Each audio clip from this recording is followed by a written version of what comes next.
Bonjour à tous et bienvenue. Nous sommes en direct dans l'émission Connexion. On a vraiment été bénis tout à l'heure dans l'émission Soldat avec Pasteur Elsa. Et là, nous continuons un week-end rempli de lives. Alléluia, à peu près 5 lives qui sont prévus.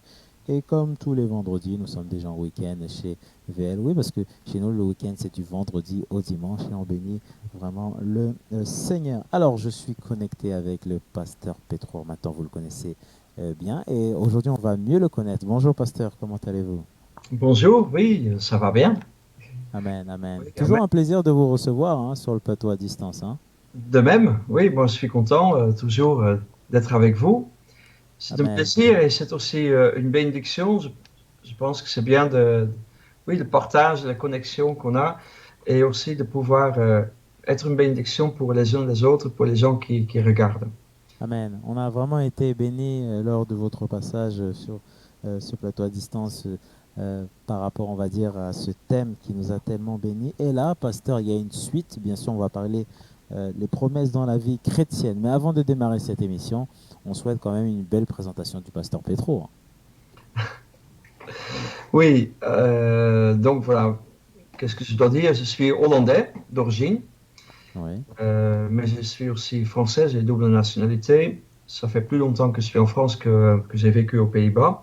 oui. Voilà, je suis marié, j'ai deux enfants. Voilà, je suis dans le ministère depuis 95. J'étais envoyé commissionnaire. Donc voilà. Euh, Qu'est-ce que je peux dire? J'étais Alors, pasteur, alors, bon, est-ce que vous aimez la France ou les Pays-Bas ou, bon, c'est OK pour les deux, hein? C'est OK, OK pour les deux. Je peux vous dire que je suis qu'en étranger, en passant que par la Belgique, c'est là où je suis à l'étranger, hein. Donc voilà. Mais Amen. sinon, non, moi, je me sens vraiment chez moi, ici en France, comme aux Pays-Bas, en fait, les deux. Oui, Donc, oui, voilà. oui. Très bien, merci, pasteur. Alors, pasteur, pourquoi avoir choisi ce thème? Bon, on aurait pu prendre toutes sortes de thèmes, mais je pense qu'il est important, en fait, c'est important d'avoir les valeurs chrétiennes dans notre vie et de vivre comme le Seigneur. Je pense qu'il y a beaucoup de personnes, des chrétiens, on sait un peu, à peu près ce qui est dans la Bible. Il y en a pas mal aussi, ils connaissent sur les dons de l'esprit. Mais en fait, ce qu'il nous faut, c'est vraiment le caractère de Christ. Les dons de l'esprit parlent toujours de l'esprit, mais c'est notre caractère qui est important. Le fruit de l'esprit, ça parle de nous.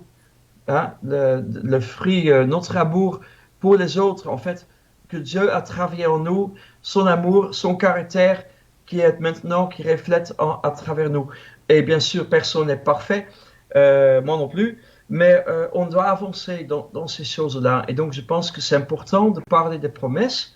Oui, Comme oui. Dieu est fidèle à ses promesses, nous Amen. devons aussi entrer et garder notre parole et être fidèle par rapport à nos promesses. Donc, Oui, les oui, promesses sont oui. importantes. Amen, amen. Alors, pasteur, on arrive dans, je dirais, dans quelques semaines. Hein, c'est une question de 2, 3 semaines, même voire 4 en fin d'année. Euh, 2020 a été bien sûr marqué par pas mal de choses. Hein. Il y a eu beaucoup d'événements. Euh, il est important, bon, comme je le dis à chaque émission, pasteur, hein, de faire un bilan, voilà, sur sa situation, c'est-à-dire sur sa vie personnelle avec Christ. Et souvent, on attend toujours le 31 décembre pour demander pardon à Dieu ou même pour repartir sur des promesses qu'on ne tient pas, hein, pasteur. Est-ce que le Seigneur prend en compte ce qu'on dit, c'est-à-dire les promesses qu'on fait à Dieu, est-ce que Dieu les note quelque part? Euh, oui, de toute manière, la Bible dit que les yeux de Dieu, ils vont sur toute la terre. Ouais, Donc, il voit toutes choses, il est au courant de toutes choses, donc, et particulièrement de ses enfants, ouais. n'est-ce pas? Donc, oui, oui, moi je pense que c'est important de tenir les promesses, mais en même temps encore, il faut que ce soit des promesses qui soient en accord avec ce que Dieu veut. Ouais, ouais. Et comment on le sait, Par contre, pasteur? Pardon, comment on le sait si les promesses que j'ai, c'est celles de Dieu? ah, ben, il y a les principes du royaume de Dieu. Ouais, Donc, cherchez premièrement le royaume de Dieu et sa justice. ouais. Donc, quand les promesses que nous faisons envers Dieu reflètent les principes du royaume, on peut, voilà, on sait que c'est selon la volonté de Dieu, bien sûr. Mais effectivement, parfois, il y a des situations où on ne fait pas vraiment, on fait pas des bonnes promesses. Même s'ils sont sincères, on peut faire des promesses sincères, mais ça ne veut pas dire que ce sont automatiquement des bonnes promesses. Il y a beaucoup de gens qui sont sincères, mais ils sont sincèrement erronés. Vous voyez ce que je veux dire? La sincérité ne veut pas dire que quelque chose est bien, forcément, ou que quelque chose est sage. On a l'histoire, justement, j'ai pensé, on a l'histoire dans les juges, l'histoire de Jephthé. Vous savez, lui, il avait prié, c'était un des juges, et c'est en juge 8, et il avait donné une promesse à Dieu par rapport à la victoire qu'il allait vivre. Alors, attendez, hein, j'essaie de retrouver. Qu'est-ce que j'ai dit? Juge 8, non, c'est juge 11, excusez-moi. En juge 11, dans le verset 30,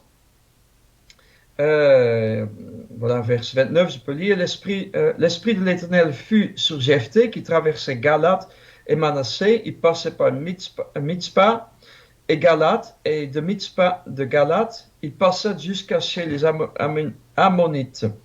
Jephthé fit un vœu à l'Éternel et dit: si tu livres totalement entre mes mains les Ammonites, quiconque sortira des portes de ma maison à ma rencontre, à mon heureux retour de chez les Ammonites, sera consacré à l'Éternel et je l'offrirai en holocauste.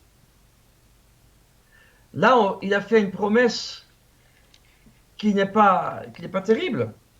Alors, Dieu n'a rien demandé. C'est lui-même, il prend l'initiative de promettre de quiconque qui pourrait sortir de sa porte, de chez lui, quand il reviendra de la campagne, qui va le consacrer à Dieu. Et qu'est-ce qui se passe? Le verset 34, Jephthé revint dans sa maison à Mitzpah, et voici que sa fille est sortie à sa rencontre, avec des tambourins et des danses. Sa fille a été contente, elle était heureuse, parce que son père revenait de la campagne, il n'était pas tué, il a remporté la victoire, donc elle était là pour faire la fête. C'était son unique enfant. À part cela, il n'avait ni fils ni fille. Dès qu'il la vit, il déchira ses vêtements et dit: ah, ma fille, tu m'accables. Tu es au nombre de ceux qui m'affligent. J'ai trop ouvert la bouche devant l'Éternel, je ne puis revenir en arrière. Attendez, la fille n'a rien demandé. Elle n'est pas au courant, de ça. Et maintenant, il va l'accuser et dit: ah, ma fille, tu m'accables. Tu es au nombre de ceux qui m'affligent. Non, mais c'est lui-même qui s'est affligé avec une telle parole. Et du coup, c'est la faute de la fille. C'est grave. Sa propre fille. Et qu'est-ce qu'il va faire? Il va la consacrer. Et donc, elle dit: mon père, donne-moi 2 mois, etc. Et il va la consacrer pour l'Éternel. Elle restera vierge. Oui. Alors, est-ce que sincèrement, c'était ça le plan de Dieu? Non. Moi, je ne pense pas. Non. Et là, c'est même pas sage. Qu'est-ce qu'il avait promis? Il avait promis de consacrer la personne. Hein, il avait dit dans le verset 31, à mon heureux retour de chez les Amorites, sera consacré à l'Éternel, hein, et je l'offrirai en holocauste. Attends. Donc, il veut accomplir sa promesse, mais il va que faire la moitié parce qu'il va la consacrer, elle restera vierge, mais il ne va pas la mettre sur un autel pour l'offrir. Heureusement encore, n'est-ce pas? Mais vous voyez, donc on a des personnes sincères. Dieu se servit de Jephthé, il a remporté une victoire, il est dans notre Bible, c'est un héros, mais là, il n'était pas sage. Et là, il a fait une erreur. Il a trop ouvert la bouche. Ben, il aurait dû confesser cela devant le Seigneur, oui, et laisser sa fille vivre. Et ce qu'il aurait dû faire la fête pour la victoire. Au lieu de s'affliger, tandis qu'ils avaient une réveil, tandis qu'ils vivaient une victoire sur les ennemis, et il aurait dû danser avec sa fille, il aurait dû faire la fête avec sa fille. Et en même temps, Seigneur, j'ai parlé, j'ai trop ouvert ma bouche, s'il te plaît, ne tiens pas compte de cela. Eh bien, fin d'histoire. Non. Dieu n'a rien demandé, et lui-même, il s'est mis sur un truc, sur un jour. Et finalement, au lieu d'avoir une fête, c'est devenu un jour de deuil pour lui. Ouais, ouais, ouais. Donc, vous voyez, moi, je suis convaincu que ça, c'est pas le plan de Dieu. Ça, c'est pas ce que Dieu demande de nous. Donc, il est important d'avoir des promesses qui sont selon le caractère de Dieu, qui correspondent avec sa volonté. Et pas, donc parfois certaines promesses qu'on peut faire ne sont pas tout simplement pas sages. Et je suis certain, il y a peut-être des personnes, vous avez fait des promesses, vous qui écoutez, vous avez peut-être fait des promesses, et même envers Dieu, mais au fond, vous savez que c'était pas vraiment la volonté de Dieu, c'est pas vraiment sage, et ce n'est pas pour l'avancement du royaume. Ouais, oui. Dites-moi, pasteur, j'ai fait une promesse à Dieu pour cette année 2020 de le suivre, de marcher toujours avec lui et d'accomplir, on va dire, tout ce que Dieu m'a confié. Euh, si je ne tiens pas mes promesses, qu'est-ce qui se passe? Est-ce que je suis puni? Est-ce que Dieu me met de côté? Ça se Bon, passe comment? non, non, non, je pense pas du tout. Je pense que nous sommes, là encore, ce GFT, il est sous l'ancienne alliance. Mais nous sommes sous la nouvelle alliance. Et, vous savez, la Bible dit que Jésus-Christ est mort pour nous, il nous a aimés, il est mort pour nous lorsque nous étions encore pécheurs. Oui, oui, oui. Donc avant ma conversion, Dieu m'a aimé, Amen. il n'a pas tenu compte de nos transgressions. C'est ce que la Bible dit. Paul dit, sans tenir compte de nos transgressions, il nous a pardonné. OK? Amen. Donc, donc, Alléluia. donc, je pense que c'est un retour vers l'Ancien Testament, vers la culpabilité, de croire que maintenant que si on est chrétien et qu'on fait une promesse et qu'on ne le fera pas, qu'on ne tiendra pas la parole, que Dieu du coup va nous punir. Mais attendez, Dieu nous a déjà, il a fait tout le châtiment qui devait tomber sur nous, il a fait tomber sur Jésus-Christ bien avant ma conversion, il y a 2000 ans, bien avant même ma naissance. Donc Dieu a fait ça pour moi. Alors, loin de lui maintenant de nous punir pour une promesse que nous ne tenons pas. Oui, oui. Donc, Pasteur, oui. excusez-moi, c'est quoi une promesse au fait? C'est quoi? Qu'est-ce que ça veut dire, le mot promesse? Voilà, une promesse, c'est quelque chose qu'on dit, n'est-ce pas? Oui, Hein? Quelque chose pour lequel on s'engage et qui, dans le temps, doit se concrétiser par des actes. amen, amen, OK? amen. Ouais, Alors Jésus, il a fait des promesses ouais. sur lesquelles nous pouvons compter. En fait, il y a un verset d'ailleurs, j'ai lu tout à l'heure dans la Bible, dans la colombe, dans le psaume 138. Ce verset, dans le verset 2, dit, je me prosterne dans ton saint temple, je célèbre ton nom à cause de ta bienveillance et de ta vérité, car tu as magnifié ta promesse par-delà de toute renommée. Ou, si j'arrive à le retrouver ici, parce que c'est pas mal aussi dans la 8 secondes, je vais le chercher rapidos. Donnez-moi une seconde. Voilà. Je me procède dans ton saint temple, je célèbre ton nom à cause de ta bonté et de ta fidélité, car ta renommée s'est accrue par l'accomplissement de tes promesses. Donc, Dieu, il l'a renommé. Donc là, c'est à l'époque de David, donc il y a environ 1000 ans avant Jésus-Christ. Donc, 3000 ans de maintenant. Mais, donc il dit, Dieu, le renommé de Dieu, s'est accru par l'accomplissement de ses promesses. Ça ne veut pas dire que Dieu n'avait pas de renommée, n'était pas fidèle à ses promesses avant, ou qu'il est variable. Non, pas du tout. Dieu est stable. La Bible, Paul dit qu'en lui, il y a le oui et l'amen. Ok? Dans ses promesses sont le oui et l'amen. Et C'est ce Amen. qu'on dit en Corinthiens, dans 2 Corinthiens, il me semble. Alors, Dieu est fidèle à sa parole. Maintenant, il dit seulement la parole ici, le psaume 38, 138, dit que la renommée de Dieu s'est accrue par l'accomplissement de ses promesses à lui, que Dieu a fait. Et donc, Dieu a donné la parole de Dieu, là, il a la parole de Dieu, là, il a donné une promesse, mais quand nous voyons que Dieu accomplit sa promesse, ça nous stimule dans notre foi et la renommée de Dieu augmente. Maintenant, pour nous, parce qu'on parle de thème, les promesses dans la vie chrétienne, la renommée pour vous et moi, et pour tous ceux qui écoutent, notre renommée va s'accroître si nous sommes fidèles et si nous accomplissons nos paroles. Amen. OK? Voilà. Ok. Il y a des gens qui vont Oui. diffamer et qui vont dire que nous ne sommes pas des gens de parole.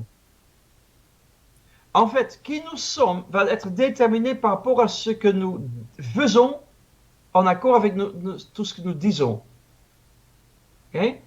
Oui. On est fiable, pourquoi? Parce qu'on tient nos promesses. Amen. On n'est pas fiable du tout si on est plutôt hypocrite si nous disons une chose et on fait le contraire. Oui. Vous voyez? Oui. C'est ça. Donc, il y a des gens qui vont peut-être nous dire, bah, tiens, lui, tu ne peux pas comme celui, ou voilà, s'ils ne nous aiment pas, ils vont nous donner des mensonges sur nous, etc. Mais n'importe ce que les gens peuvent dire sur nous, les gens, ceux qui sont objectifs, qui nous regardent, s'ils voient que je tiens ma promesse, je gagne des points. En fait, mon renommée va s'accroître. Je peux vous dire une chose. À l'époque, il y a plus de 10 ans en arrière, on était dans une situation, j'étais en relation avec un mouvement d'église plutôt traditionnel et on a voulu être une bénédiction pour eux et ils nous ont fait appel à moi. Alors, il y avait une salle d'église où il y avait un problème d'électricité. Mais moi, j'ai fait une formation d'électricien. D'accord. Donc, moi, je leur ai dit, écoutez, je veux Je ne bien... savais pas que vous étiez électricien, pasteur. Je découvre des Au choses. Pays-Bas, Hein. j'étais électricien. Mais donc, j'ai dit, si vous voulez, Ouais. je peux vous aider, on peut mieux installer de lumière dans votre salle. Ouais. Et ils voulaient bien, donc j'ai dit, il n'y a pas de souci, je vais le faire. Ils avaient acheté le matériel. Le seul truc, c'est qu'entre deux, j'avais un coup de fil et j'ai dû travailler. Et j'ai travaillé tous les jours, tôt du matin jusqu'à tard le soir. Et on habitait assez loin, et donc je ne pouvais pas faire les travaux. Et à un moment donné, il y a quelqu'un qui m'a dit que la même personne, qui était plutôt un hypocrite d'ailleurs, mais cette personne qui avait une grande influence dans ce mouvement d'église, qui n'était pas pasteur, hein, mais bon, cet homme, il m'avait accusé de ne pas tenir mes promesses. Et ça s'est arrivé dans mes oreilles. Quelqu'un est venu me voir et dit, cette personne dit que toi, tu ne tiens pas ta parole, que tu avais promis de faire la lumière dans cette église, dans une autre église, notre bâtiment à eux, et tu n'es pas fiable du tout, tu ne tiens pas ta promesse. Moi, ce n'était pas une question que je n'allais pas tenir mes promesses, c'est une question de trouver le bon moment, puisqu'entre-temps, j'ai dû travailler. Ouais. Voilà. J'allais pas être payé pour faire les travaux là, de lumière. C'était bénévolement que je proposais. Mais moi, j'avais un travail à ce moment-là pour lequel j'étais payé et je ne pouvais pas arriver en retard, je ne pouvais pas prendre des jours libres et voilà, et je ne pouvais pas me le permettre. Donc, moi, je savais, mais entre-temps, vu que cet homme a commencé à dire que je n'étais pas un homme de promesse et il commençait à dire cela à différents chrétiens dans différents endroits, le matin même, mon alarme, mon réveil sonne. Ouais. J'ai eu plus d'1 heure de route. je sais plus, 1 heure et demie peut-être de route. J'ai travaillé toute la journée. J'ai travaillé dans les 4 degrés, tandis qu'on était en été, et il y avait la canicule, il faisait 42 dehors. Et donc, j'avais travaillé dans le froid, je sors dehors, j'avais pam, comme tu te cognes contre le mur tellement qu'il y avait la chaleur. Et ensuite, je suis allé directement dans cette salle d'église. Je savais où était la clé, je l'ai ouvert, j'ai cherché mes outils et j'ai commencé à attaquer. J'étais seul. Il n'y avait personne avec moi pour m'aider, pour me tenir une échelle. J'ai bossé pour faire toutes les lumières. Et quand j'avais fini, j'ai commencé à ranger. Je me suis rentré dans la voiture et je rentrais chez moi. Et au moment que je conduis pour rentrer chez moi, qu'est-ce qui se passe? Mon réveil sonne de nouveau. J'étais debout depuis 24 heures. Waouh. 24 heures pour tenir ma promesse et cesser les mensonges qu'on allait dire sur mon dos. Parce que j'avais nullement l'intention de ne pas tenir ma promesse, mais c'était le temps. Il faut. Et donc parfois, je pense que quand on est sincère, quand on sait que ce n'est pas moi ce que je fais, le Seigneur dit tout ce que tu fais, fais-le pour lui. Ok? Donc je le fais pour lui. Mais parce que je voulais être une personne comme le Seigneur Jésus lui-même dit que ton oui soit oui et ton non soit non. Parce que tout ce que tu ajoutes vient du malin. Donc si je dis oui et je change et j'ajoute, c'est-à-dire oui mais je ne peux pas, ou j'ai eu un empêchement, ou machin truc, toutes sortes d'excuses, ça vient du malin.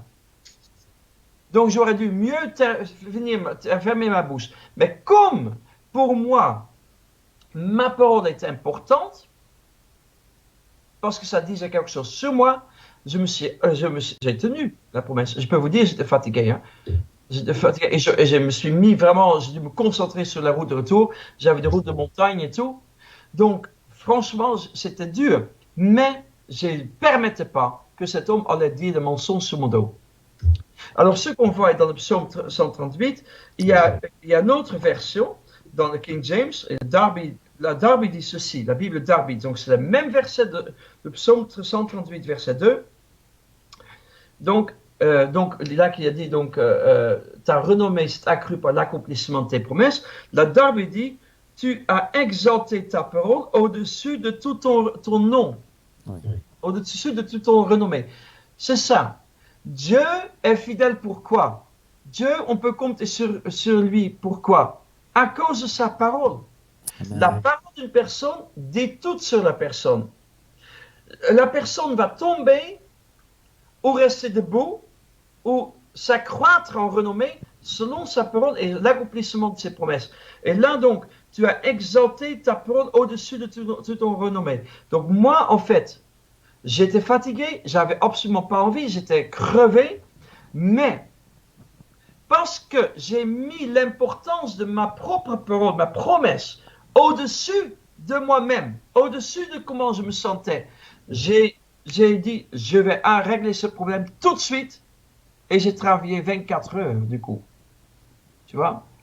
Et je pense qu'il est important que notre oui soit oui et non soit non. Parce que, vous savez, l'apôtre Jean dit en 1 Jean 4, je crois le verset 17, tel qu'il est, tel nous sommes dans ce monde. Ok? C'est dans mon être spirituel. Maintenant, il faut que je marche dignement selon la vocation que j'ai reçue. Quelle est ma vocation? Marcher comme lui. Parce que tel qu'il est, Jésus, aujourd'hui, tel qu'il est, tel nous sommes dans ce monde. Alors Jésus a toujours tenu sa promesse. Il a toujours fait ce qu'il a dit. Alléluia. Et parce que sinon, s'il y avait une occasion de ne pas faire ce qu'il avait dit, c'était de ne pas aller à la croix. S'il y avait quelque chose qui pouvait bien annuler comme promesse, tandis qu'il avait dit que le Fils de l'homme devait mourir. que le grain de blé devait mourir. Hein, il aurait pu laisser tomber cela. Donc parfois c'est à la peine, jusqu'à la souffrance, mais pour tenir la parole de Dieu. Jésus, la Bible dit, n'est-ce pas, Jésus a pris l'obéissance par la souffrance qu'il a endurée. Pas parce qu'il avait transgressé les choses, non, mais parce qu'il a souffert. Et je pense que parfois, on donne des promesses et ça peut nous coûter quelque chose. Par contre, moi, je pense que, comme avec Jephthé, il faut être intelligent pour savoir est-ce que c'est selon la volonté de Dieu ou pas. Moi, c'était important parce que moi, je voulais être comme Jésus.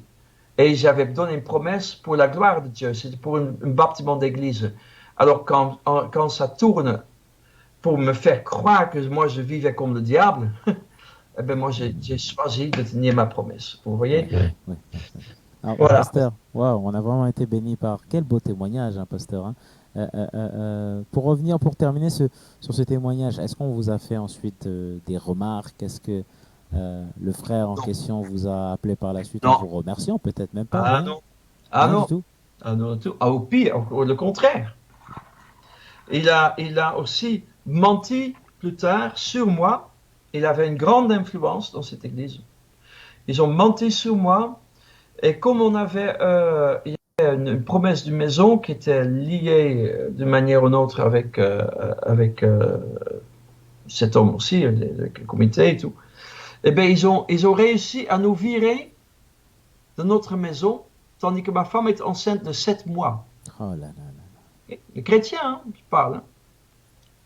Donc, pour vous dire, les chrétiens, c'est pas toujours les plus beaux et les plus gentils, etc. Mais, voilà, je dis ici, maintenant, la chose, c'est que ça nous apprend, mes amis, à ne pas regarder aux chrétiens. Il ne faut pas regarder aux chrétiens. Je pense que le problème en tant que nous, pour chrétiens, c'est qu'on regarde trop aux autres chrétiens, on s'attend aux promesses des pasteurs, des ministères, etc. Et quoi quand ils font faux bon? C'est pour ça qu'il y a plein de divisions. C'est pour ça qu'il y a plein de chrétiens qui quittent les églises. Parce qu'ils ont mis trop d'espérance sur un homme. La Bible dit, malheur à celui qui se confie en l'homme. Oui, parce que, pasteur, ensuite, pardon, excusez-moi de vous couper, parce que ça crée des blessures. Après, c'est dur, quoi. C'est catastrophique. Ah oui. Vous savez, moi j'ai eu, personnellement, je vous parle par expérience, on a eu des difficultés, des douleurs. Quelque part, ces douleurs, je les ai vécues, en fait, des douleurs causées par des chrétiens et parfois des ministères. Aïe. Ok? Mais j'étais dans la rue, j'ai évangélisé dans la rue, on m'a craché dessus, on a voulu me tabasser. Ok? On a eu toutes sortes d'oppositions dans l'évangélisation et tout. Mais cela m'a moins affecté que lorsqu'il y avait des attaques des chrétiens. Ils ne m'ont pas craché au visage, mais qui ont fait des coups de couteau. Tu vois? Pourquoi? Parce qu'en quelque part, nous, on pense, ce sont des chrétiens, donc ils vont se comporter, ils sont fiables, ils sont gentils, ils suivent le Seigneur. Oui, pour la plupart du temps, oui, j'espère. Mais ce n'est pas une garantie. Donc nous devons néanmoins, même si on est, parfois, et c'est super chouette d'être en communion avec les uns et les autres, nous devons toujours regarder au Seigneur. Parce que c'est seulement lui qui va jamais nous trahir ou Alléluia. Mon meilleur copain d'enfance que je connais depuis plus de 40 ans ou plus. Ouais. Mon meilleur copain. Je peux vous dire, il y a eu des moments que je comptais sur lui, il n'était pas là. Ouais. Et pourtant, c'est mon meilleur copain depuis tout le temps. Ouais. Okay? Et hier, j'ai eu encore en chat, etc. Mais oui, parce qu'il est un humain comme moi, et peut-être moi aussi, j'ai laissé tomber certaines personnes, ou j'ai donné des promesses que je n'ai pas accomplies, et que je peux tout simplement oublier. Et certaines personnes. Mais donc, pour vous dire que pour nous devons toujours apprendre à surveiller, à regarder au Seigneur, parce que si on regarde à l'homme, on va être déçu de toute manière. Oui. Ça fixer, la Bible dit, fixer les regards sur Jésus. Amen. Alléluia. Amen. Amen. Amen. Euh, Amen. Mais lui, quand on regarde à lui, il faut le suivre. Et lui, Amen. son oui est Amen. Et Amen. donc, moi, quand je dis oui, il faut que nous soyons aussi comme lui, dire Amen. Amen. Et c'est ça la Alléluia. difficulté qu'on a, je pense. Ouais. Soyons honnêtes, certaines personnes ne veulent pas avoir une vie chrétienne trop engagée. Parce qu'ils ne veulent pas toujours que leur vie soit oui. Parce qu'ils se rappellent, ils disent, oh oui, mais je laisse tomber. Et du coup, on oublie un peu le Seigneur parce qu'on veut faire notre propre vie, mais après, on est déçu par les hommes. Parce qu'eux non Exactement. plus ne tiennent pas leur parole. Mais en fait, c'est là où il faut mieux être engagé avec le Seigneur, suivre le Seigneur et être comme lui, tenir sa promesse et être bien avec le Seigneur, que de laisser tomber le Seigneur parce que vous voulez soudainement pas tenir votre promesse pour un gain ou parce que ça vous arrange plus ou je ne sais pas quoi. Mais après, vous allez être déçu parce qu'au lieu de se tourner, vous allez vous tourner toujours vers quelqu'un. Si ce n'est pas vers le Seigneur, c'est vers les hommes. Et là, vous allez aussi être déçu. Et là, c'est moins sympa. Ouais, ouais. Alors, pasteur, il nous reste 1 minute avant de clôturer cette émission. On a vraiment été bénis. Pasteur, est-ce que vous avez un mot de fin? Alléluia. Le Seigneur est digne de confiance. Il est digne d'être suivi. Et il n'y a pas de condamnation en Jésus-Christ. C'est ça aussi. Dieu ne va jamais nous condamner parce qu'on ne tient pas sa promesse. On ne suit pas notre promesse. Mais néanmoins, comme l'apôtre Paul dit, il faut tout laisser derrière et il faut le poursuivre. Il faut le saisir. Il faut faire tout pour le poursuivre. Ça ne veut pas dire que le fait que Jésus ne va pas nous condamner parce qu'on n'a pas tenu notre promesse envers lui, hein, ça ne veut pas dire qu'il ne faut pas suivre le Seigneur et qu'il ne faut pas continuer. Le Seigneur, ok, on règle cela. Si c'est dans votre possibilité de quand même encore accomplir votre promesse, de toujours aller voir encore la personne et dire, voilà, je suis désolé, même si c'est 10 ans plus tard, mais faites-le et mettez les choses en ordre vis-à-vis de la personne aussi. Et puis, allez en avant, allons en avant. Le Seigneur nous aime, il nous aime Amen. toujours en même temps, n'importe quel truc. Voilà. Mais essayons de le suivre avec sincérité. Amen, amen. Merci beaucoup, pasteur Petro, pour ce live. Vraiment, que toute la gloire soit rendue à Dieu. Le thème de cette émission, c'était les promesses dans la vie chrétienne. Voilà, si vous avez d'autres questions, n'hésitez pas à revenir directement sur le site ou bien sûr l'application. Merci, pasteur. On se retrouve d'ici 15 jours pour un autre live. Amen. Vraiment, okay. Soyez bénis. Amen. Merci Amen. beaucoup, pasteur. Alors, rendez-vous ce soir à partir de 19h jusqu'à 19h30.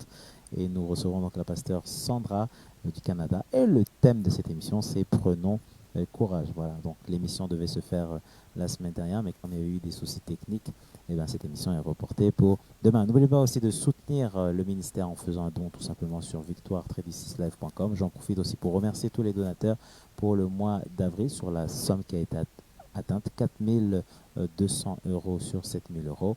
Et là, ce mois-ci, nouvel objectif à atteindre, 7 000 €. Et on bénit le Seigneur. Pasteur, c'est bien de travailler ensemble, non? C'est bien de travailler pour le Seigneur. Qu'est-ce que vous en pensez? Sûr, oui, absolument. Il faut continuer. Il faut continuer. Amen. On continue. Amen. Alléluia. Voilà, merci beaucoup, pasteur. Quant à moi, je rends l'antenne et que toute la gloire soit rendue à notre Père. Et on va prier, pasteur, avant de se quitter. Pasteur, est-ce qu'il y a la possibilité de pouvoir prier pour tous les internautes, les auditeurs qui nous écoutent actuellement, s'il vous plaît? Oui, Seigneur Jésus, tu connais le cœur de chacun. Et Seigneur, je te remercie parce que toi, tu es celui qui sonde les reins. Ceux qui peuvent penser certaines choses sur nous, toi, tu connais ce qui est au fond de nous. Seigneur, nous voulons être comme David, un homme ou une femme selon ton cœur. Et toi, Seigneur, tu regardes notre cœur. Alors, Seigneur, nous voulons être motivés, pas pour nous-mêmes, mais tout simplement pour toi, parce que nous voulons t'aimer. Et Seigneur, aide-nous que notre amour pour toi, parce que toi, tu nous as aimés le premier, puisse être notre moteur, notre force pour accomplir toutes les promesses qui sont dignes d'être accomplies. qui sont selon ta parole et selon ton désir. Et les promesses que nous avons dit, que nous avons peut-être faites pour toi, Seigneur, et qui sont en plein accord avec ta volonté. Seigneur, que tu nous donnes la force de les accomplir. Merci, Seigneur, que nous pouvons effectivement agir ainsi parce que toi, tu as tenu ta promesse. Tu as mis tes promesses au-dessus de tout ton nom. Et par tes promesses, l'accomplissement de tes promesses, ton renommée s'est accru. Nous voulons, Seigneur, que le renommée de l'Église grandisse, soit davantage reconnu, Seigneur Jésus, et que les gens aient une bonne impression de l'Église, parce qu'on va y trouver des personnes qui tiennent leurs promesses, qui ne disent pas une chose et qui font l'opposé, mais des gens qui disent oui, qui vont non seulement des promesses envers toi, mais aussi des promesses envers les gens, même des non-convertis, qui soient fidèles dans toutes les promesses qu'on peut faire à l'autrui. Seigneur, peut-être pour aider des personnes, pour leur donner quelque chose, pour leur dépanner. Seigneur, que nous soyons effectivement là, selon les promesses que nous avons faites pour toutes ces personnes, afin que les gens puissent voir ton amour et te glorifier aussi. Merci Seigneur pour ta force en nous qui agit et qui va nous aider à accomplir toutes les choses que tu mets dans notre cœur. Pour ta gloire, au nom de Jésus-Christ de Nazareth. Amen.